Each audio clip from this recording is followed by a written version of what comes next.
이 모습이 얼마나 천사 같은지요. 그런데 성령님의 충만함을 구하는 찬양을 했습니다. 우리 모두에게도 성령님 충만해서 기쁨이 넘치고 또 성령의 열매를 맺어서 예수님의 성품에 참여하는 귀한 은혜가 있기를 축복합니다. 여러분, 신앙생활에서 가장 중요한 것이 무엇이라고 했습니까? 그렇습니다. 관계입니다. 관계. 어떤 관계요? 하나님과의 수직적인 관계, 그리고 사람과의 수평적인 관계입니다. 그런데 그 관계는 사랑의 관계죠. 사랑의 관계. 예수님은 하나님 사랑과 이웃 사랑은 같은 것이라 그랬고, 이 말씀에 온 율법과 선지자, 그러니까 예수님 당시에 성경은 율법과 선지서가 전부였습니다. 그래서 성경이 가르치는 가장 중요한 것이 하나님을 사랑하고 이웃을 사랑하는 것이고, 이 둘이 같은 계명이다, 그렇게 말씀을 했습니다. 그러면 우리가 어떻게 하나님을 사랑하지요? 다른 말로 하면 어떻게 사람을 사랑할 수가 있습니까? 그것은 하나님의 사랑을 받아야 됩니다. 우리가 하나님을 먼저 사랑하지 못합니다. 사람에게는 사랑의 능력이 없습니다. 남편도 사랑하지 못하고, 아내도 사랑하지 못하고, 부모님도 사랑하지 못해요. 그런데 이 사랑은 하나님의 성품이고 하나님 자신이기 때문에 하나님의 사랑이 내게 임하여야만 내가 이웃을 사랑할 수가 있습니다. 그런데 하나님을 사랑한다는 것은 결국은 하나님의 사랑을 인정하는 것입니다. 하나님이 나를 위해서 그 독생자 예수님을 십자가에 내어주시기까지 나를 사랑하셨다. 이것을 깨닫고 인정하고 그 사실을 믿으면 우리가 하나님을 사랑하는 것입니다. 하나님의 사랑을 의심하지 않고 받아들일 때 우리 마음속에는 하나님의 사랑이 넘치게 되고, 그것이 하나님을 사랑하는 것이 되고, 그 사랑 안에서 이웃을 사랑할 수가 있게 됩니다. 이것이 신앙생활에서 가장 중요한 것입니다. 이 땅에서 번영하고 성공하는 것, 그것도 참 귀한 일이지만 억만금을 가진다 해도 생명을 잃으면 무슨 소용이 있겠느냐, 주님 말씀하시고, 그래서 하나님과의 관계, 사람과의 관계, 또 하나님을 사랑하고 사람을 사랑하는 것, 이것이 신앙생활에서 가장 중요하다는 것, 그 사랑이 예수님의 십자가에 온전히 계시되었다는 사실을 우리가 인정하고 살아가는 것, 이것이 가장 중요하다는 말씀 우리가 나누었습니다. 오늘은 죄에 대해서 말씀을 나누고자 합니다. 이 죄에 대해서 말씀을 나누기 전에 성경 지리에 대해서 여러분들이 알고 성경을 읽으면 도움이 될 것 같아서 성경 지리에 대해서 아주 간략하게 말씀드리겠습니다.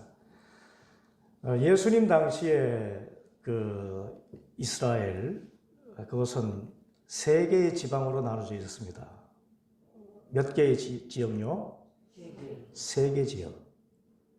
우리나라로 보면은 북부와 중부, 남부 이렇게 세 개의 지역으로 나눠져 있어요. 또 세 개의 나라처럼 그렇게 나눠져 있었습니다.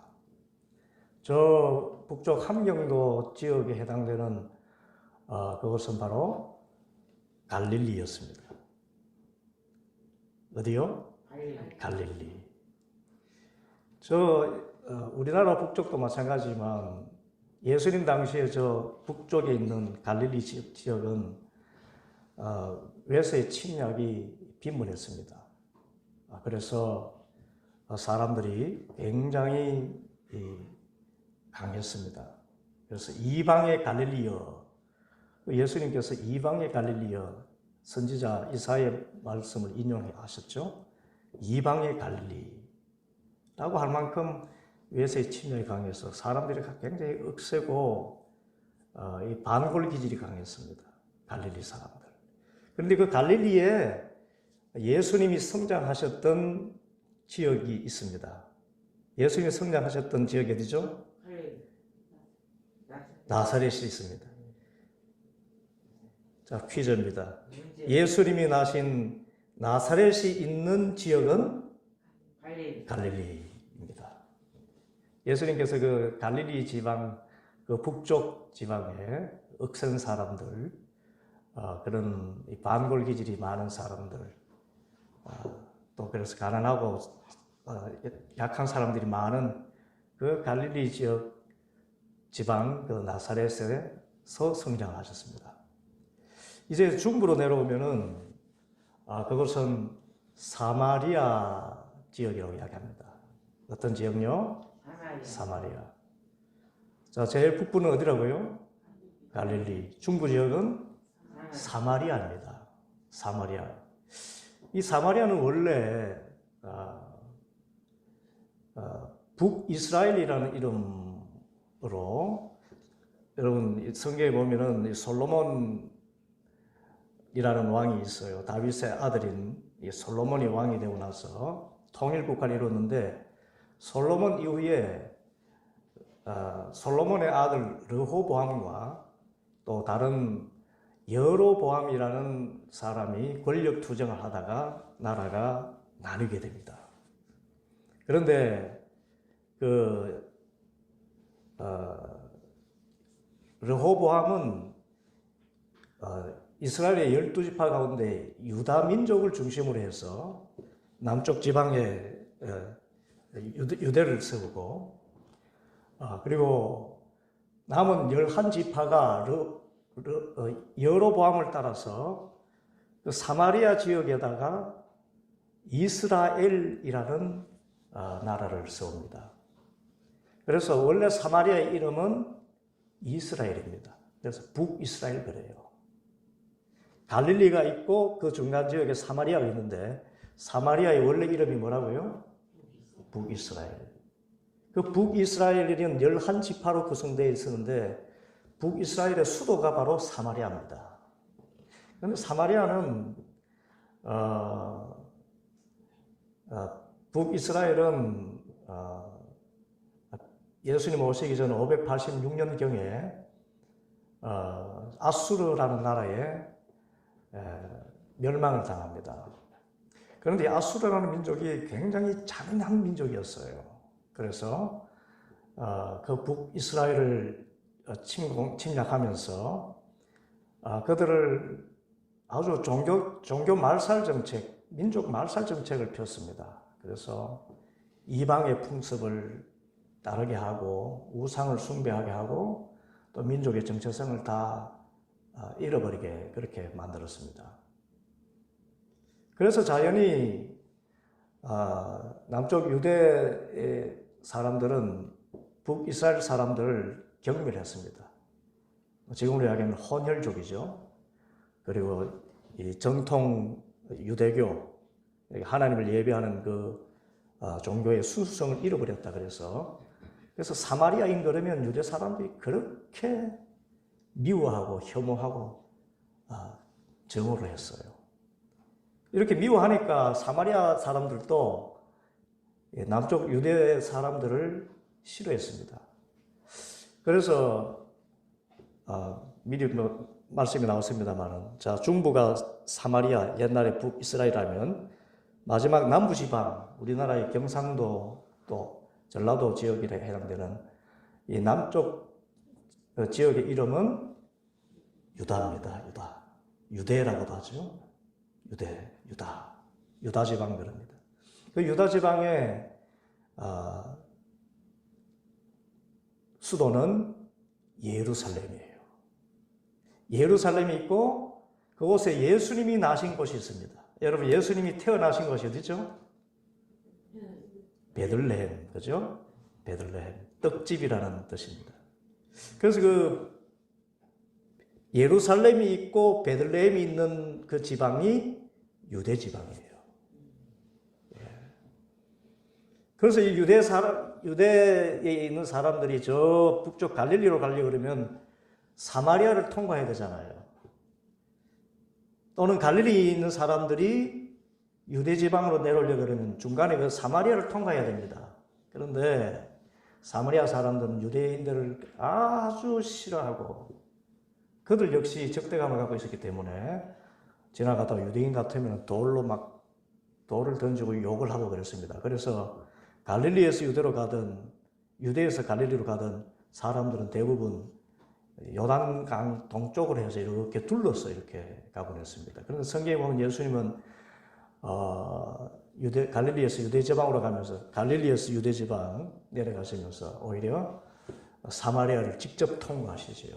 그 적대적인 곳에 가서 수가성의 여인을 만나서 복음을 전하십니다. 사랑의 주님이시지요. 돌맞을 그런 각오를 하시면서까지 그것을 지나가시는 것입니다. 예, 그래서 이런 이 지역을 좀 아시면 여러분들이 성경 읽을 때 도움이 되십니다. 제일 북쪽 지역이 어디라고요? 갈릴리.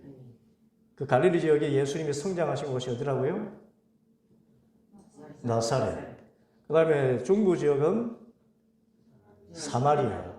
사마리아의 옛 이름은 북이스라엘. 그 아래 지역은 유다 지방. 유다 지방의 수도는 예루살렘. 유다 지방 중에 예수님께서 나신 곳은 베들레헴.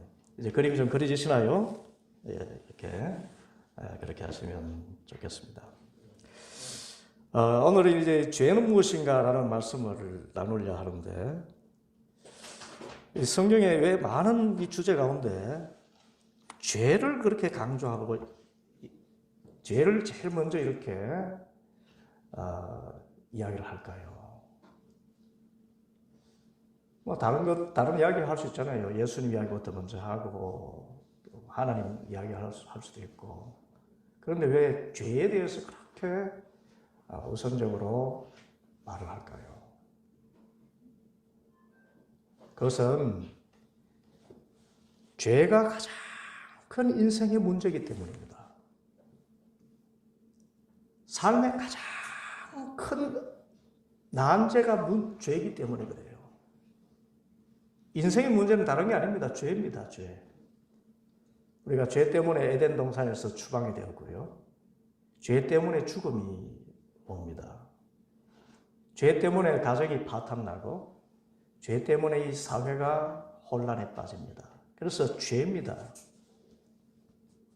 그래서 이 죄를 가장 먼저 이렇게 말하고 있습니다. 그런데 이 죄를 구체적으로 무엇이라고 하겠는가? 이 성경에는 죄에 대해서 세 가지 표현을 하고 있습니다. 성경에서 이것은 죄다라고 말하는 것이 세 가지가 있어요. 몇 가지요? 세 가지가 있습니다. 그 첫째는 요한일서 3장 4절 말씀에 있습니다. 우리 함께 읽습니다. 죄를 짓는 사람마다 불법을 행하는 사람입니다. 죄는 곧 불법입니다. 자, 요한일서 3장 4절인데 이 요한일서를 기록한 사람은 누굴까요? 예, 예수님의 제자 요한이라는 분입니다. 예수님의 제자 요한은 예수님의 제자는 12명이죠. 예, 12명의 제자 가운데 가장 나이가 어렸어요. 요한이. 가장 어린 제자였습니다. 그런데 가장 오래 살았습니다.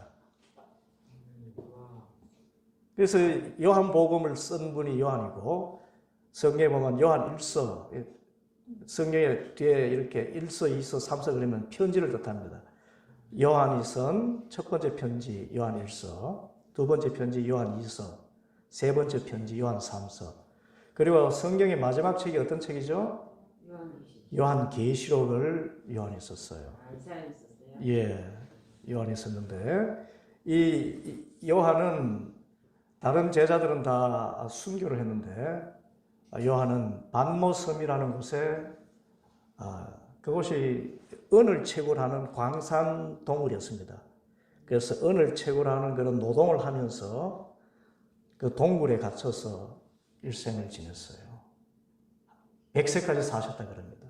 그런데 이분이 징역형이죠, 지금으로 보면. 그런 은광에서 노역을 하면서 동굴에 거기서 기도하면서 계시를 받아서 요한 계시록을 옥중에서 이렇게 쓰셔요.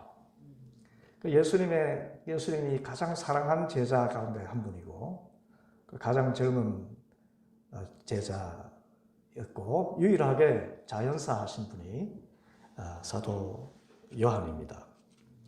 그런데 이 요한이 처음으로 첫 번째 보낸 편지 요한 1서인데 요한 1서 3장 4절에서는 죄를 짓는 사람마다 무엇을 행하는 사람이다? 불법을 행하는 사람입니다. 죄는 곧 불법이다. 죄가 뭐라고요? 불법을 죄라고 그랬습니다. 그러면 그 불법이 뭐죠? 법을 어기는 것. 예. 그런데 이 불법은 헬라어, 그러니까 여러분 신약 성경에 어떤 언어로 기록되었다고요? 그리스 말 가운데 코인의 헬라어, 시장 사람들이 서민들이 사용하던 그런 언어인 코인의 헬라어, 그리스 말로 기록되어 있었습니다. 이 헬라어 표현어는 아노미아라 그렇게 이야기해요. 아노미아. 그러니까 아라는 말은 아니다라는 뜻이고 노미아라는 말은 법이라는 뜻입니다. 그래서 아노미아라는 뜻은 다른 말로 무법입니다. 그래서 성경이 말하는 불법이라는 말은 다른 말로 무법이라는 뜻이에요. 무법. 불법과 무법은 조금 다른데 근데 원래 뜻은 무법입니다. 그러면 여러분 무법 그러면 어떤 생각이 떠오르나요? 어떤 생각? 무법. 바로 이렇게 바로 답을 하셨어요. 무법은요, 법이 없는 것이 아닙니다. 무법자라고 하면 법 없이 사는 사람이 아니고 자기 자신이 법인 사람을 무법자라고 그래요. 여러분, 황야의 무법자라는 그런 서불시대의 영화를 보신 적 있죠? 그런데 이 사람이 이 서부시대에 법이 사람을 죽이지 말라는 법이 있지 않습니까? 그런데 그런 법이 있음에도 불구하고 죽일 사람을 자기가 정하죠. 죽일 때도 자기가 정합니다. 죽이는 방법도 자기가 정해요. 그런 사람을 무법이라고 그렇게 합니다. 그래서 죄는 무법이라고 할 때 죄는 자기 마음대로 하는 것입니다. 자기가 법인 사람, 그 사람을 무법자라 그렇게 이야기를 합니다. 그런데 이 자기가 법인 사람, 이 자기가 법인 사람은 결국은 신앙생활에서 가장 중요한 관계를 파탄시킵니다. 여러분, 부부간의 갈등이 왜 생기죠? 자기가 법이기 때문에 그래요. 남편은 생각합니다. 결혼할 때 여자는 이래야 돼. 그리고 내 마음에 합했죠. 자기 기준에 맞다 생각해서 이렇게 결혼을 하지요. 결혼해서 생활하다 보면은 또 자기 마음에 들지 않습니다. 그래서 당신은 왜 그래? 그러면서 그렇게 다툼을 일으키기도 합니다. 그때는 남편이 자신의 기준입니다. 아내도 마찬가지지요. 아내도 이 사람이다 싶어서 자기 기준에 맞아서 결혼했지만은 살다 보니까 자기 기준, 자기가 생각하는 바른 모습과는 다른 어떤 모습을 가지고 있는 것이지요. 그래서 자기 기준에 벗어나기 때문에 비판하고 또 그래서 갈등이 생기는 것입니다. 그래서 죄의 결과는 갈등이지요. 다툼과 혼란이 일어납니다. 그때 죄는 바로 무법입니다. 자기 자신이 법이 되어 있기 때문에, 자기 기준이 되기 때문에. 여러분, 교회를 비판하는 사람들이 있죠. 왜 교회를 비판합니까? 다 이렇게 이야기합니다. 교회는 이러해야 되는데 그렇지 않다. 교회가 이래야 된다는 기준을 누가 가진 건가요? 자기 자신이 가진 것입니다. 심지어 하나님을 비판하는 사람이 있어요. 나 하나님 이제 더 이상 안 믿어. 왜 그럴까요? 하나님은 이래야 돼. 그 기준이 누구에게 있습니까? 자기 자신에게 있는 사람.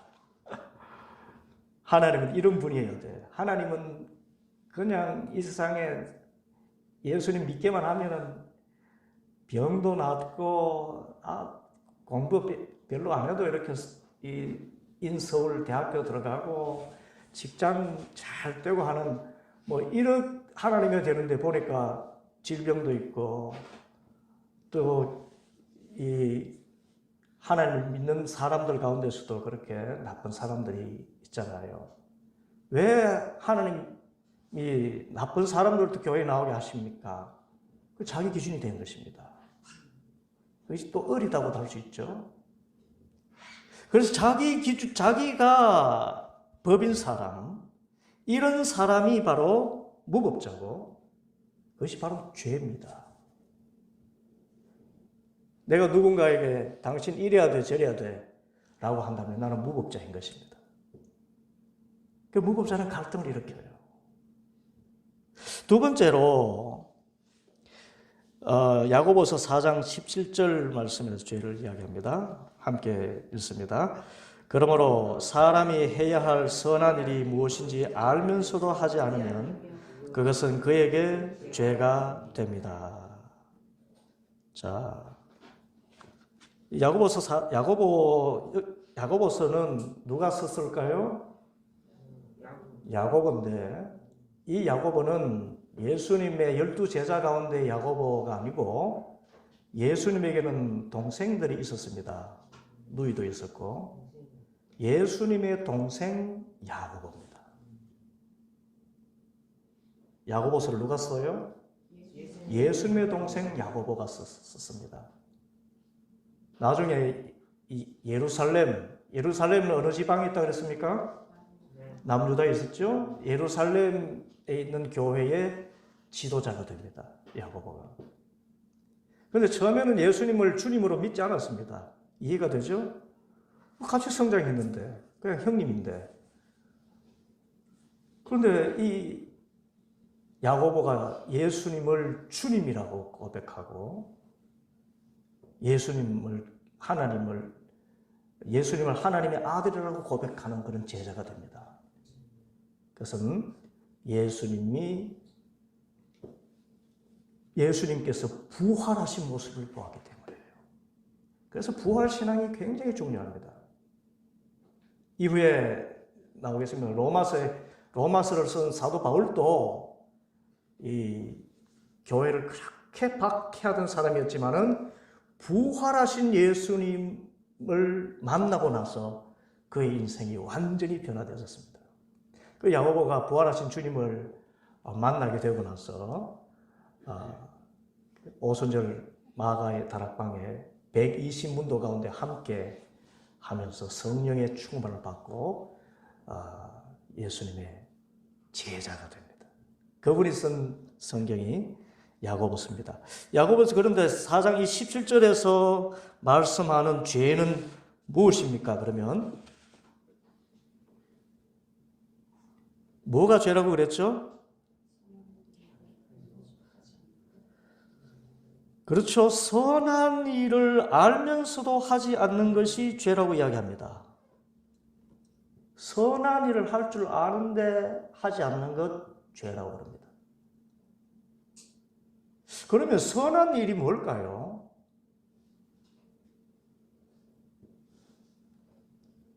선한 일이 뭘까요? 예. 우리가 성경을 읽을 때 성경이 말하는 것은 성경 속에서 답을 찾아야 됩니다. 성경이 말하는 것은 내 생각으로 말하는 것이 아니라 성경 안에서 답을 찾아야 돼요. 그래서 제가 여러분에게 요한복음을 이렇게 요약을 하라는 것은 내 생각대로 성경을 읽는 것이 아니라 이 요한복음을 기록한 사도 요한이 성령의 어떤 감동을 받아서 썼는가 그것을 찾아내보라는 것이에요. 그래서 선한 일이라는 것도 야고보가 지금 우리에게 말하고 있는 그 선한 일을 우리가 말해야 되는 것입니다. 내 상식의 선한 일이 아니고. 그러면 야고보가 말한 이 선한 일을 알려면 어떻게 해야 될까요? 이 선한 일을 하지 않는 것이 죄라고 기록한 그 성경 말씀 앞뒤 좌우를 이렇게 함께 읽어야 되는 것입니다. 그것이 오늘 여러분과 함께 봉독한 야고보서 4장 13절부터 17절까지 말씀이에요. 예? 야고보서 4장 13절부터 17절 우리 함께 읽습니다. 오늘이나 내일 어느 도시에 가서 1년 동안 거기에서 지내며 장사하여 돈을 벌겠다 하는 사람들이여 들으십시오. 여러분은 내일 일을 알지 못합니다. 여러분의 생명이 무엇입니까? 여러분은 잠깐 나타났다가 사라져버리는 안개에 지나지 않습니다. 도리어 여러분은 이렇게 말해야 할 것입니다. 주님께서 원하시면 우리가 살 것이고 또 이런 일이나 저런 일을 할 것이다. 그런데 여러분은 지금 우쭐대면서 자랑하고 있습니다. 그와 같은 자랑은 다 악한 것입니다. 그러므로 사람이 해야 할 선한 일이 무엇인지 알면서도 하지 않으면 그것은 그에게 죄가 됩니다. 그래서 17절에 그러므로라고 했어요. 그러니까 선한 일에 대한 내용이 그 앞에 있는 13절부터 16절까지 내용 안에 있다는 것입니다. 자, 13절부터 16절까지의 그 내용을 보면은 그러면 이 선한 일을 하지 않는 것이 죄라고 한다면은 지금 여기에서 비유로 나타나고 있는 사람 도시에 가서 장사하여 돈을 벌겠다 이렇게 이야기하고 있잖아요. 도시에 가서 1년 동안 장사하겠다. 그럼 뭐가 이렇게 악한 일이라는 것입니까? 선한 일 반대의 악한 일. 내 계획대로 하겠다. 예. 신의 우쭐대고 자랑한다. 그렇죠? 또 그 돈을 번다는 게 죄가 될까요? 아닐 것입니다. 그죠? 혹은 돈을 저축하는 것, 그것이 죄가 될까요? 그래서 성경은 이 문맥 안에서 깨달아야 됩니다. 성경 한 구절 뽑아내서 선한 일을 행하지 않는 것이 죄다라고 했을 때 내 생각에 착한 일, 뭐 이렇게 남 돕는 일을 하지 않는 것이 죄다 이렇게 하는 것이 아니라 여기서 이 선한 일이라고 하는 것은 악한 일이라는 것은 예? 여러분 14절 말씀 보면은 13절 보면은 이 사람이 이렇게 이야기합니다. 오늘이나 내일 어느 도시에 가서 1년 동안 거기서 지내며 장사하여 돈을 벌겠다. 자신이 계획을 세워요. 그런데 야고보는 이야기합니다. 여러분은 내일 일을 알지 못합니다. 여러분 내일 일을 우리가 알 수 있습니까? 없는데 이 사람은 생각하기를 내일 그 도시에 가서 돈을 벌겠다 그렇게 이야기합니다. 그래서 거기에서 15절 말씀이 핵심입니다. 여러분의 생명은 무엇입니까? 여러분은 잠깐 나타났다가 사라져버리는 안개에 지나지 않습니다. 도리어 여러분은 내일 어떻게 하겠다고 말하지 않고 이렇게 말해야 될 것입니다. 주님께서 원하시면 우리가 살 것이고 또 이런 일이나 저런 일을 할 것이다. 받아봅시다. 주님께서 원하시면 이런 일을 할 것이다. 자, 그래서 악한 일이라는 것은 내 삶이 내 것이고 내일 일을 내가 계획한 대로 이루겠다라는 것이 악한 일이라는 것입니다. 반대로 선한 일은 무엇일까요? 내일 일은 나는 모릅니다. 내일 일은 내가 책임질 수 없기 때문에 하나님께 맡깁니다.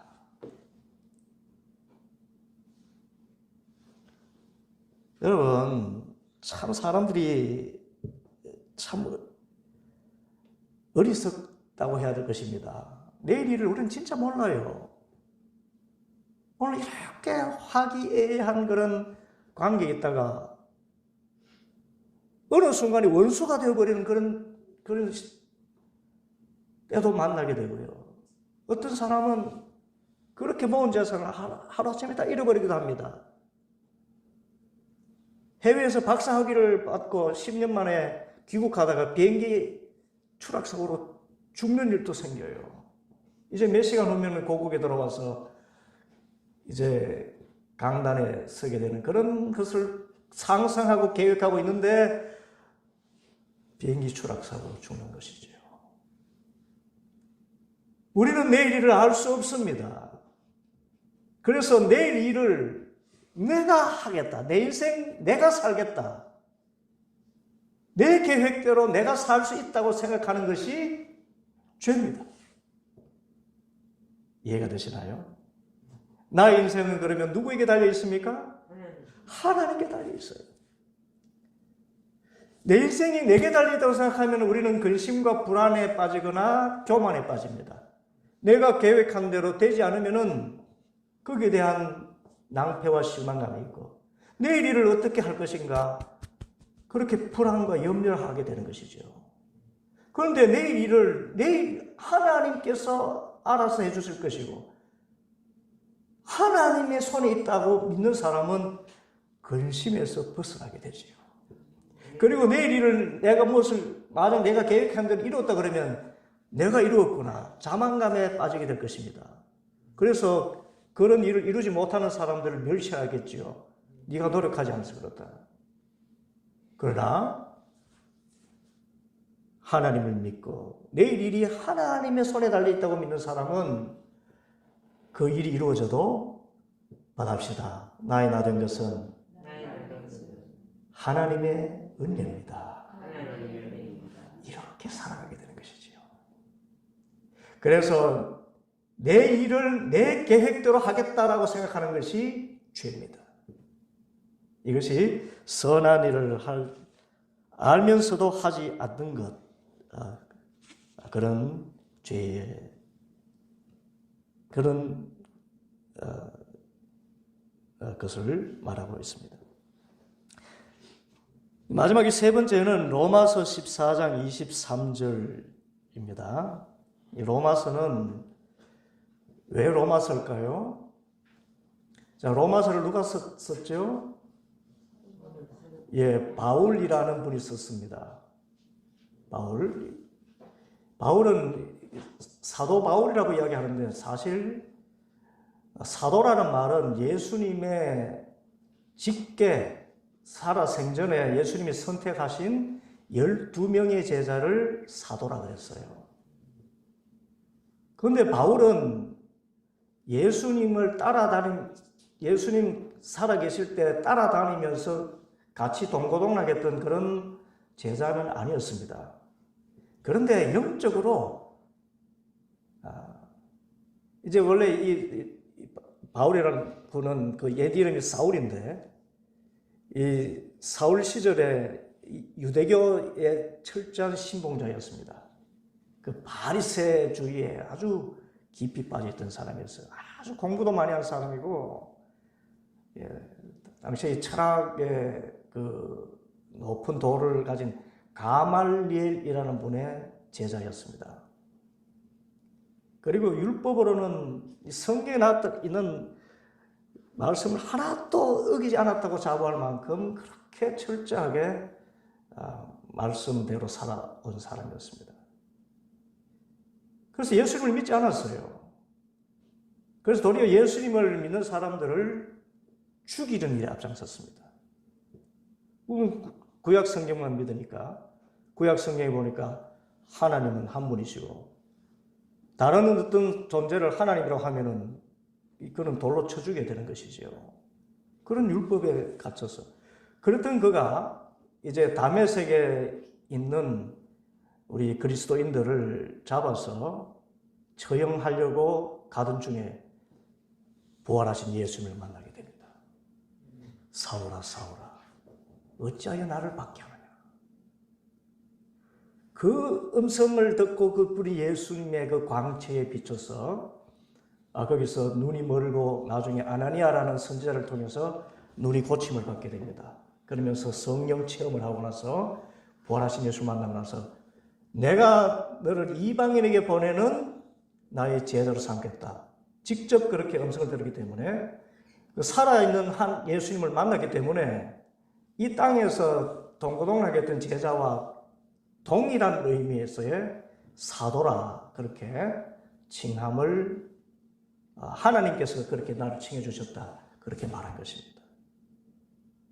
그래서 사도 바울이라고 그러는데 그분이 신약 시대에는 이 교회들이 이런 건물로서 어떤 교회 이렇게 세워진 것이 아니라 지역의 가정에 세워졌었어요. 그래서 로마서라고 하는 것은 로마 지역, 이탈리아, 지금의 이탈리아 로마에 있는 어느 가정교회, 그 교회에 사도 바울이 보낸 편지, 그것을 로마서라고 이야기합니다. 이 로마서 14장 23절을 여기에 죄에 대해서 이야기합니다. 우리 함께 읽습니다. 의심을 하면서 먹는 사람은 이미 단죄를 받은 것입니다. 그것은 믿음에 근거해서 한 것이 아니기 때문입니다. 믿음에 근거하지 않는 것은 다 죄입니다. 뭐가 죄라고요? 믿음에 근거하지 않는 것은 다 죄입니다. 그러면 무엇이 믿음에 근거하지 않는 것인가? 자, 이것을 알려면 또 어떻게 해야 되죠? 내 생각 가지고 믿음에 근거하지 않는 것을 해석하는 것이 아니라 이 말씀이 기록되어 있는 앞에 있는 성경 내용, 또 좌우 옆에 있는 성경 내용을 봐야 되겠죠? 그 내용이 로마서 14장 13절부터 22절까지에 나와 있어요. 이 바울이 생각하는 믿음에 근거하지 않는 것이 무엇인가? 그래서 성경을 여러분 이렇게 읽어야 되는 것입니다. 한 구절만 뽑아서 읽는 것이 아니라 여러분이 스스로 성경을 읽을 수 있는 능력을 갖는다는 것은 이 말씀은 이런 내용 안에서 왔구나. 그것을 찾아내야 돼요. 그 로마서 14장 13절, 23절 긴 말씀이기 때문에 함께 읽지는 않겠습니다만은 그 내용은 이렇습니다. 예? 이건 음식 문제인데 유대인들은 음식을 가려서 먹었습니다. 특별히 돼지고기 같은 음식을 먹지 않았어요. 왜냐하면 돼지는 부정한 짐승이라 그래서. 그런데 이방인들은 그걸 자유자재로 먹거든요. 당시에 그 로마는 이방 도시 아닙니까? 이방. 이스라엘 지역을 떠나 있는 그런 곳을 이방이라고 그랬습니다. 그 이방 지역에 세워지기 때문에 마음대로 돼지고기를 먹습니다. 그런데 교회 안에는 유대 출신도 있고 그리고 이방인 로마 출신의 사람들도 함께 섞여 있습니다. 그래서 유대인들은 돼지고기를 먹지 않잖아요. 그런데 로마 출신의 이방인들은 돼지고기를 먹는단 말입니다. 그런데 같은 교회 안에, 가정교회 안에 있어요. 그때 음식을 먹으니까 거기서 분쟁이 생기는 것입니다. 아니, 성경에 이러기를 구약이죠. 돼지고기 같은 거 먹지 말라. 또 비결은 예를 들면 우상의 제물이지요. 우상의 제물을 먹지 말라 했는데 어떻게 우상의 제물을 먹느냐? 자, 여러분은 어떻게 하시겠습니까? 우상의 만약에 제사 음식을 여러분 먹어도 됩니까? 안 됩니까? 예를 들자면 그런 것입니다. 여러분 제사 지내는 집 있지 않았습니까? 저희도 가정에 명절 되면 큰 집에 갔었죠. 큰 집에 가면 그것은 제사를 지내기 때문에 우리는 예배하고 나서 그 집에 가면 거기는 제사를 마치고 나서 제사상에 올려져 있던 배며 뭐 이런 고기며 그때는 맛있는 게 이렇게 상어고기였어요. 그래가지고 제사 때만 먹어볼 수 있는 음식 상어고기를 이렇게 돈베기라고 합니다. 돈베기를 이렇게 썰어내 놓는데 여러분 어떻게 합니까? 제사상에 올려낸 음식 먹는 게 맞습니까? 잘못됐습니까?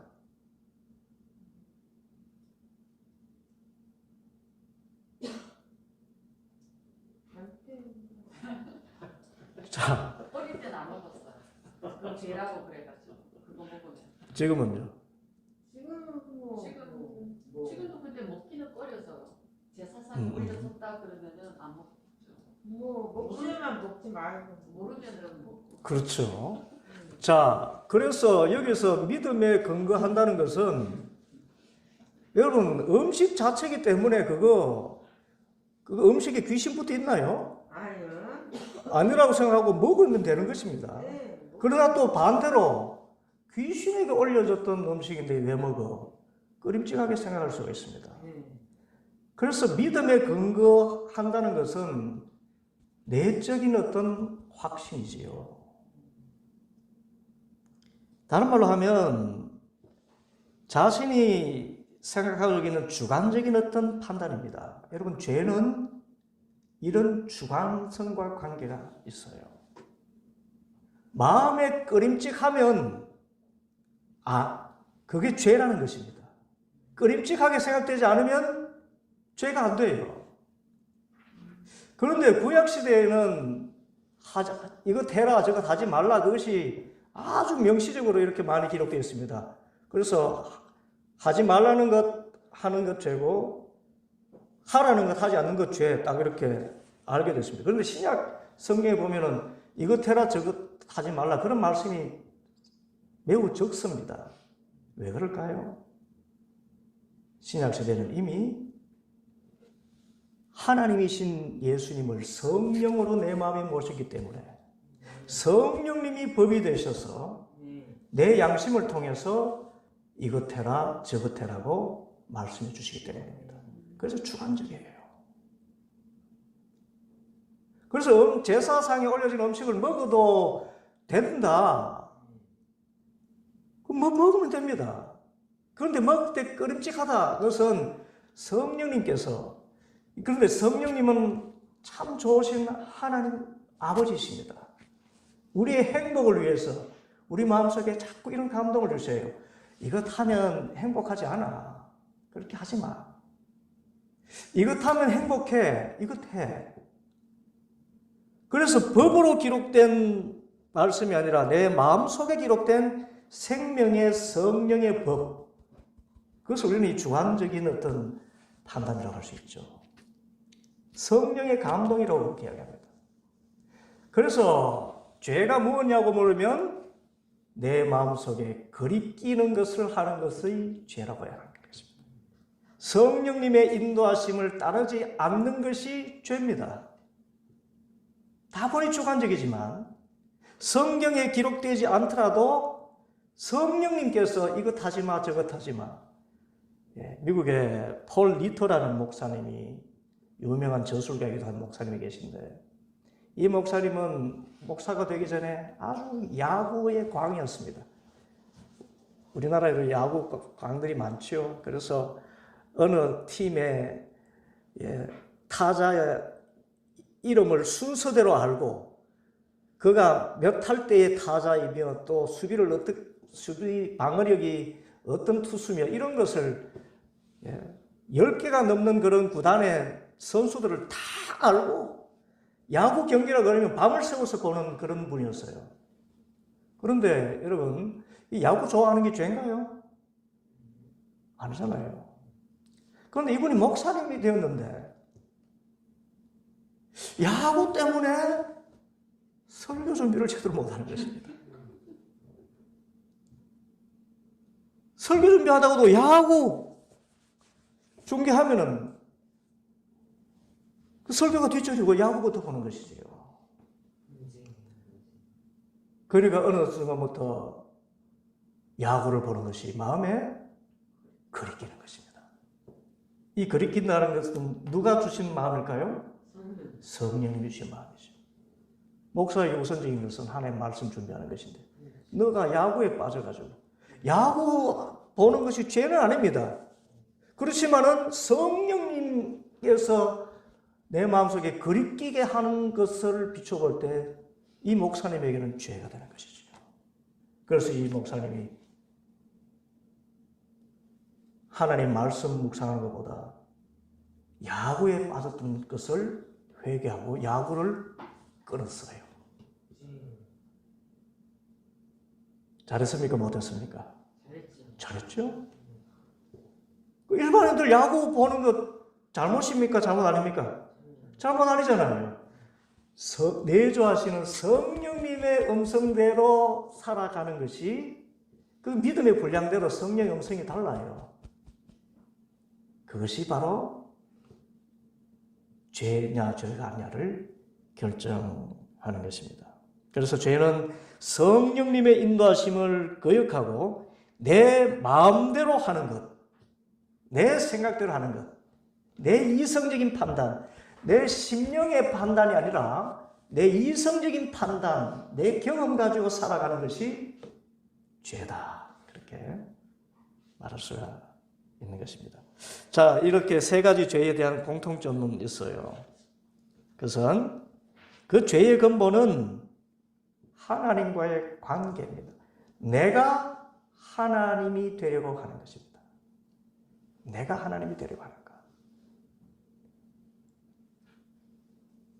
그 첫째는 내가 법이다라고 하죠. 자신이 법이 되어 있습니다. 그래서 내 마음대로 안 되면은 비난하고 분노하지요. 반대로 내 마음대로, 그 둘째는 내 인생은 내 것이다라고 이야기합니다.